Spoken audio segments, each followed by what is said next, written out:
This morning, I'm going to show you something that I bought on eBay not too long ago. But before I do, I need to give you a little bit of background. In 1830, 1831, 1832, myself in the 19th century, Mathew Franklin Whittier, was the editor of this newspaper, the New York Constellation.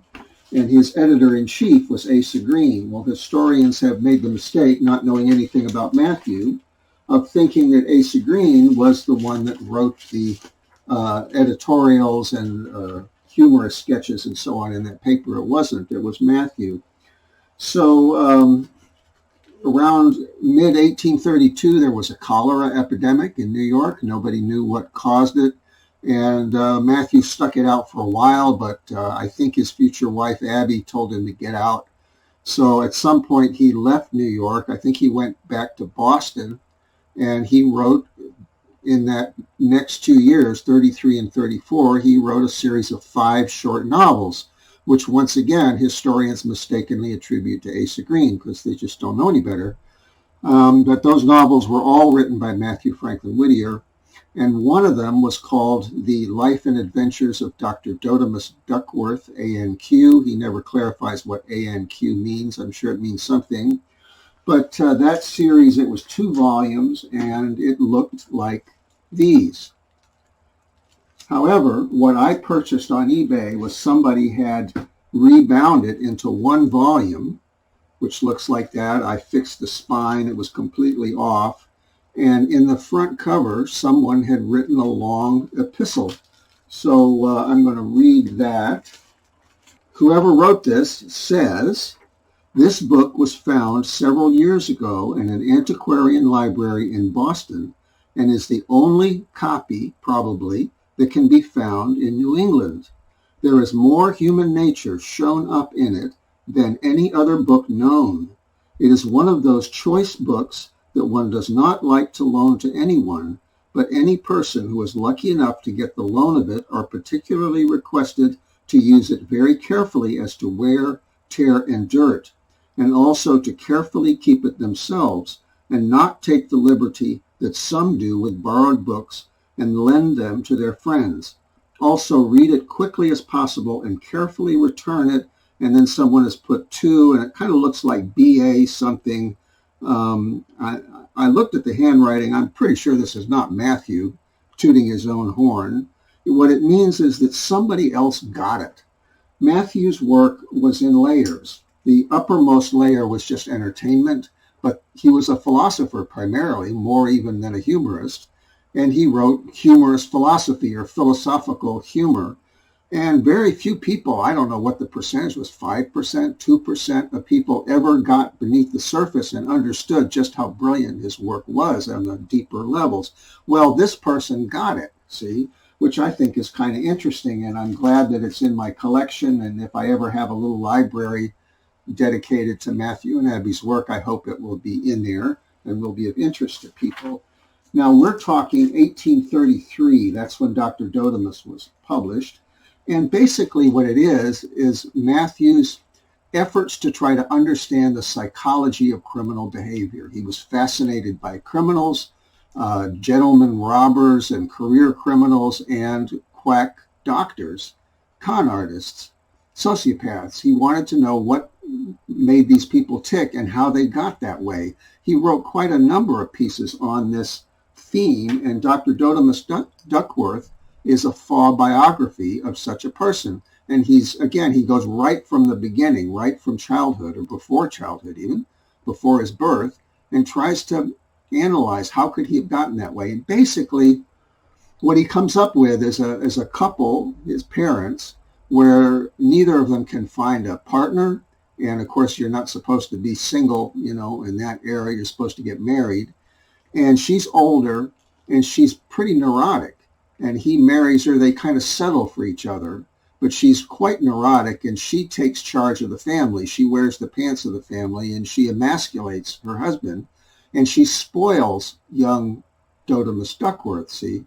And it's because of him being spoiled that he ends up being too lazy to do anything, and he wants to be professional, but he doesn't want to study, so he ends up being a quack doctor. Now, historians will point out that Asa Green did have a medical degree, and that's their only reason for believing that Asa Green wrote this. But there's lots of other reasons why it's clear that Mathew Franklin Whittier wrote this. Now, I'm going to show you one of them. This is a young man's magazine called The Essayist. It was published in Boston. Mathew would have been in Boston probably during this time. And he wrote the reviews. He wrote them signing with a star or an asterisk, which he'd started using maybe a few years before. And this is the exact same signature that you will see he used in the New York Tribune. And I do have a Tribune here just to show you what it looks like. But he used this same star in the Tribune. This is a weekly edition. And historians once again have mistakenly attributed that to Margaret Fuller, the transcendentalist, or what I would say was the supposed transcendentalist, because aside from her feminist work, just about everything she wrote that's philosophical, that really has any philosophical depth, that was actually Mathew Franklin Whittier. He was signing with his middle initial F in the Dial, the Transcendentalist magazine that she was editing. And then when she moved over to the New York Tribune as the literary editor, it was Mathew who also moved to New York City in 1844 and began writing as the star. And the rumor developed that she was the author, and she didn't refute the rumor, and she ended up with the credit. But anyway, in The Essayist, particularly, I want to look at this one piece. And I have just taken out the marker, so now I have to find it, and with the magic of editing, we will close this up a little bit. So this is the March 1833 edition. He's writing the reviews, the book reviews, signing with a star. And this is a book that has to do with a boy that was kept in a dungeon, separated from all communications with the world, from early childhood to about the age of 17. And it's called Caspar Hauser. So Matthew's commenting on this as a philosopher. And right now he's about 21 years old, something like that. So he says, this is a work of no little interest, the account of one who, from earliest infancy, had, for some mysterious reason, been confined to a lonesome dungeon, shut out from all communication with the world. His fiendish keeper was to him unknown, and though great pains have been taken by the judicial authorities of Nuremberg to trace the perpetrator of this base transaction, it is still covered by the veil of inscrutable mystery. And then he goes on and summarizes it, and in the end he says, we will add but one word more. We think this book of peculiar interest to the metaphysical student. Here we have one who for 17 years was kept from all the influence and example of the world. What then was the result? Had his mind retained an unspotted purity, or had the seeds of depravity shot up with wild luxuriance? We will let President Tennerbach speak for us. Quote, he no longer retains, says that eminent writer, anything that is extraordinary, but his extraordinary fate, his indescribable goodness, and the exceeding amiableness of his disposition. So Mathew was fascinated by psychology, basically. He was an early psychologist. So that's what Dodimus Duckworth is.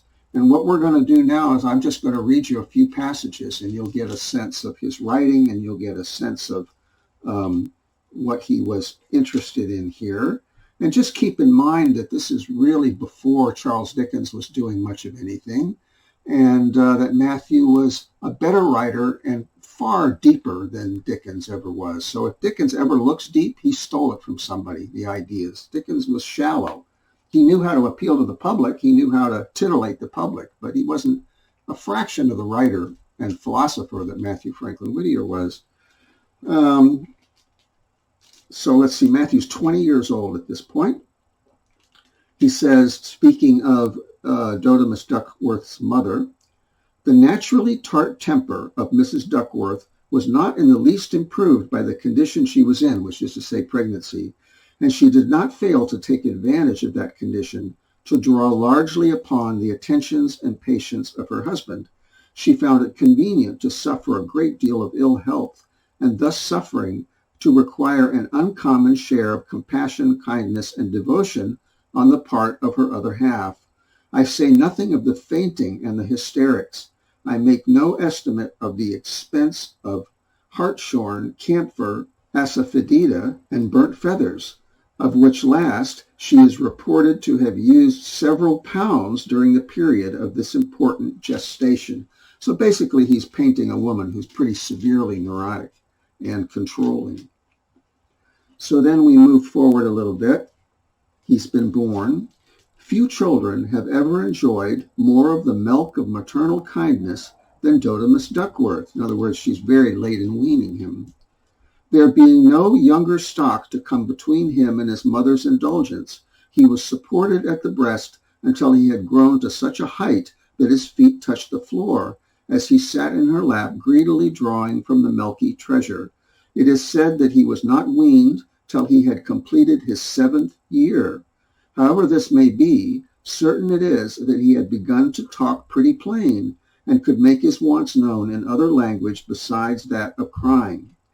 Indeed, he had been sent to school for some time before the weaning took place, but there was no small inconvenience attending it, for besides taking his regular meals at the pap morning, noon, and night, his indulgent mamma was obliged to go to school to accommodate him in the intervening hours. This was not only inconvenient to the mother, but a source of much vexation to her offspring, for his young schoolfellows took the liberty of teasing him on account of the maternal indulgence, and besides other exceedingly provoking language, called him calf, bossy, and such like names, until the poor little fellow would cry with very vexation, and not unfrequently quit his envied repast, and spring from his mother's lap to go and belabor the teasing rogues, who seemed to take a malicious pleasure in embittering the milk of his enjoyments. So you can see he's really badly spoiled here. And then just one more short mention where we see Matthew the philosopher just as we had seen him in the essayist. Among the troublesome and mischievous dispositions to be met with in the world, there seem to be two kinds, differing very widely from each other, and exciting very different feelings and sentiments in those around them.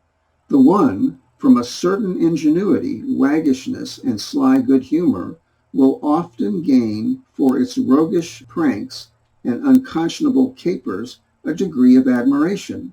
At all events, will find some excuse or palliation. The other is of so coarse and brutal a nature, so devoid of all polish, ingenuity, or good nature, that its annoyances and vexatious outbreaks excite little else but hatred and disgust. Of this description was the perversity of Dodimus Duckworth. It discovered itself in 1,000 acts of mischief which had no redeeming quality or circumstances about them, and were rather calculated to excite abhorrence by their want of feeling than admiration by their ingenuity. I have already mentioned his early fondness for torturing the inferior animals, and his practice of playing his vexatious pranks upon his fellow creatures. As he grew older, his mischievous propensity was exercised in breaking windows, throwing down fences, destroying young fruit trees, taking up the plank from bridges so as to break the legs of horses and cattle, and throwing stones at all sorts of beings, whether brute or human. At school, the noses and ears, especially of the smaller boys, were considered fair game, and many a tweak of the former has brought tears to the owner's eyes, and many a pull of the latter has made the little victims bellow out lustily with the very feeling of pain, and so on. So Matthew's contrasting himself as a boy, because he was very mischievous and pulled pranks and so on, but he wasn't cruel, see? He's contrasting himself as a boy with the bullies. And I think he's partly talking about Albert Pike, who I think was a bully in that area, you know. So there's more personal autobiographical elements I could get out of that. But the gist of it is that you see the same writer in The Essayist at about the same time that this Dodimus Duckworth comes out. So that's just to share a little treasure that I got from my library, and to give you some idea of what it is and where it fits. Lately, I've been involved in a pretty deep study of Charles Dickens, his literary beginnings. And what I'm seeing as I study him is that he really was a hack. I mean, he was trite and wrote this shallow social satire, and he wasn't really very good. It wasn't until he started borrowing the ideas of other people, starting with his first illustrator, Robert Seymour, that there was any seeming depth to his work. What he was doing is he was taking the ideas of deeper people, more philosophical people, and he was titillating them for the public and dumbing them down. So anytime you see anything of any philosophical depth in Charles Dickens, he's stolen those ideas or the actual text itself from somebody else. It's not just that I decided that I wanted to make myself important by claiming past life co-authorship of A Christmas Carol. It's a whole pattern with him and the other plagiarists. It's the weight of authority, mistaken authority, that gives these things seeming validity. If you really look into it, there's no validity to this at all. Dickens was an imposter, just like Edgar Allan Poe was an imposter. And in a particular sense, Margaret Fuller, as a philosopher, was also an imposter. She was no transcendentalist. She was a feminist, but she was no transcendentalist. So I don't know. Albert Pike was the same way, who stole Abby Poyen's poetry. He could never have written that poetry on his own, And Elizabeth Barrett Browning was the same way. She was a phony. So all these people that plagiarized Matthew and Abby were phonies. They were imposters. And I've got the evidence. It's obvious. Once you look into these things and you see the way they're lying and their patterns of dishonesty, it's so obvious. And yet I can't seem to get anybody to believe it, to even start to believe it long enough to look into it. The weight of official decree is so powerful, and the weight of reputation is so powerful, and possession is 9/10 of the law, and you just seemingly can't dislodge it. But I intend to dislodge it, and as of right now, as I'm speaking, I'm starting to make some progress because I've found a couple professors who are not afraid of reincarnation. And I'm not going to say who they are right now. I'm not going to directly connect anything I'm doing with what they're doing. Okay. So, but I'm now starting to break in very slowly. So we'll see. What I'm hoping is that this will be exponential and it'll go viral and we'll go from 0 to 60 pretty quickly here.